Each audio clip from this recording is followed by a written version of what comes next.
Hi friends, welcome back to Sabaya kitchen. இன்னைக்கு நம்ம கிச்சன்ல masala French fries, normal French fries எப்படி செய்யறதுன்னு பார்க்கலாம். அதுக்கு முன்னாடி நம்ம சேனலை புதுசா பார்க்கறீங்கன்னா மறக்காம subscribe பண்ணி பக்கத்துல இருக்கிற bell பட்டனை click பண்ணி ஆல் கொடுங்க. நான் போடுற இது மாதிரி டிஃபரண்டான வீடியோஸ் எல்லாமே உங்களுக்கு உடனே வரும். வாங்க வீடியோக்குள்ள போலாம். எப்படி செய்யறதுன்னு சிம்பிளா ஈஸியா டேஸ்டா பண்ணிரலாம். பொட்டேட்டோவை இந்த மாதிரி நீளமாக கட் பண்ணி வச்சுக்கோங்க. இதை நல்லா கட் பண்ணிவிட்டு வாஷ் பண்ணி தண்ணி இல்லாமல் இந்த மாதிரி எடுத்து வச்சுக்கோங்க. அப்புறம் கார்ன்ஃப்ளவர் வந்து ஒன் அண்ட் ஆஃப் டீஸ்பூன் போதும்.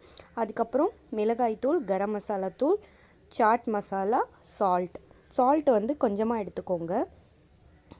இப்போது இந்த பொட்டேட்டோவை நம்ம வேக வைக்க போகிறோம். வேக வைக்கனா நீங்கள் ஃபுல்லாக வேக வைக்கக்கூடாது. தண்ணி நல்லா கொதித்த தண்ணியில் ஆஃப் பண்ணிவிடுங்க. ஆஃப் பண்ணிவிட்டு அதில் ஒரு 2 மினிட்ஸ் போட்டு எடுங்க போதும். அது ரொம்ப நசுங்கிற அளவுக்கு குக் ஆகக்கூடாது. அது கொஞ்சம் லைட்டாக கலர் சேஞ்ச் ஆகும் இல்லையா, அந்த லைட் கலர் அந்த மாதிரி வர வரைக்கும் இந்த மாதிரி ஒரு 2 மினிட்ஸ் மட்டும் இந்த மாதிரி மூடி போட்டு எடுத்து வச்சுக்கோங்க. நம்ம எடுத்து வச்சுருந்த மசாலா எல்லாத்தையும் இந்த மாதிரி மிக்ஸ் பண்ணிக்கோங்க. சாட் மசாலா சேர்க்கும் போது டேஸ்ட் ஃப்ளேவர் கொஞ்சம் நல்லாயிருக்கும். இதுதான் இந்த மசாலா, அவ்வளோதான். இதை நல்லா மிக்ஸ் பண்ணிக்கோங்க. நல்லா மிக்ஸ் பண்ணணும். அப்போ தான் அந்த சால்ட், காரம் எல்லாமே மிக்ஸ் ஆகும். இல்லைனா ஒரே சைடு இருக்கிற மாதிரி இருக்கும். இப்போ இது ஒரு 2 to 3 மினிட்ஸ் ஆயிடுச்சு. இப்போ இதை தண்ணி இல்லாமல் நல்லா வடிகட்டி எடுத்துக்கோங்க. எடுத்துட்டு இந்த மாதிரி ஒரு காட்டன் துணியில் போட்டு இதை நம்ம அந்த தண்ணியை ஃபுல்லாக ட்ரை ஆக்க போகிறோம்.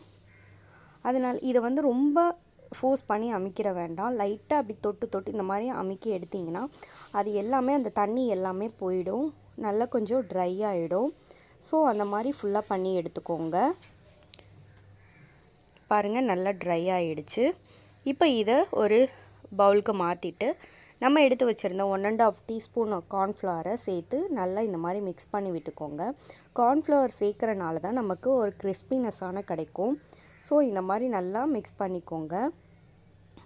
அது ட்ரை ஆகிட்டனால நமக்கு மிக்ஸ் பண்ணுறதுக்கு ஈஸியாக இருக்கும். ஸோ இந்த மாதிரி நல்லா உதிரியாக மிக்ஸ் பண்ணி எடுத்துக்கோங்க.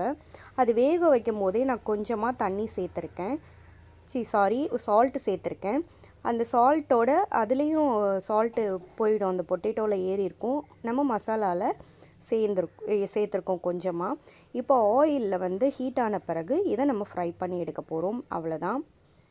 போடும்போது மீடியம் ஃப்ளேம் இல்லைனா லோ ஃப்ளேமில் வச்சு போடுங்க, இல்லைனா எண்ணெய் கையில் தெரிக்கும். ஸோ இந்த மாதிரி நல்லா ஃபுல்லாக போட்டு அது ஒட்டுற மாதிரி தெரிஞ்சுன்னா உங்களுக்கு ஆயிலில் ஃப்ரை பண்ணும் போதே நீங்கள் அதை இது பண்ணி விட்டிங்கன்னா அது அழகாக உதிரியாக வந்துடும். இப்போ இதை நல்லா ஃப்ரை பண்ணி எடுத்துக்க போகிறோம். அவ்வளோதான். ஈஸியாக நம்மளே வீட்டில் ஹெல்த்தியாக செஞ்சு கொடுத்துக்கலாம். கடையில் எப்படி என்னன்னு நமக்கு தெரியாது. இதில் வந்து உங்களுக்கு மிச்சம் இருந்துச்சுன்னா இதை நீங்கள் ஃப்ரீசரில் வச்சிடணும்.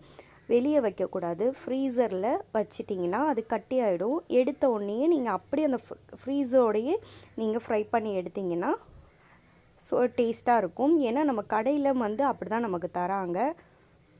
இப்போ இது நல்லா ஃப்ரை ஆயிடுச்சு. இப்போ இதை எடுத்து ஒரு டிஷ்யூவில் போட்டுட்டு அதை வந்து தனியாக ஒரு இதில் எடுத்துக்கோங்க. அந்த ஹீட்டோடையே நம்ம மசாலா மிக்ஸ் பண்ணால் தான் அந்த மசாலா எல்லாமே அதில் ஒட்டும். இல்லைனா உங்களுக்கு அந்த மசாலா வந்து தனித்தனியாக இருக்கிற மாதிரி இருக்கும். ஸோ அந்த ஆயிலோடையே என்ன பண்ணுங்கள், இந்த மசாலாவை சேர்த்து மிக்ஸ் பண்ணிக்கோங்க.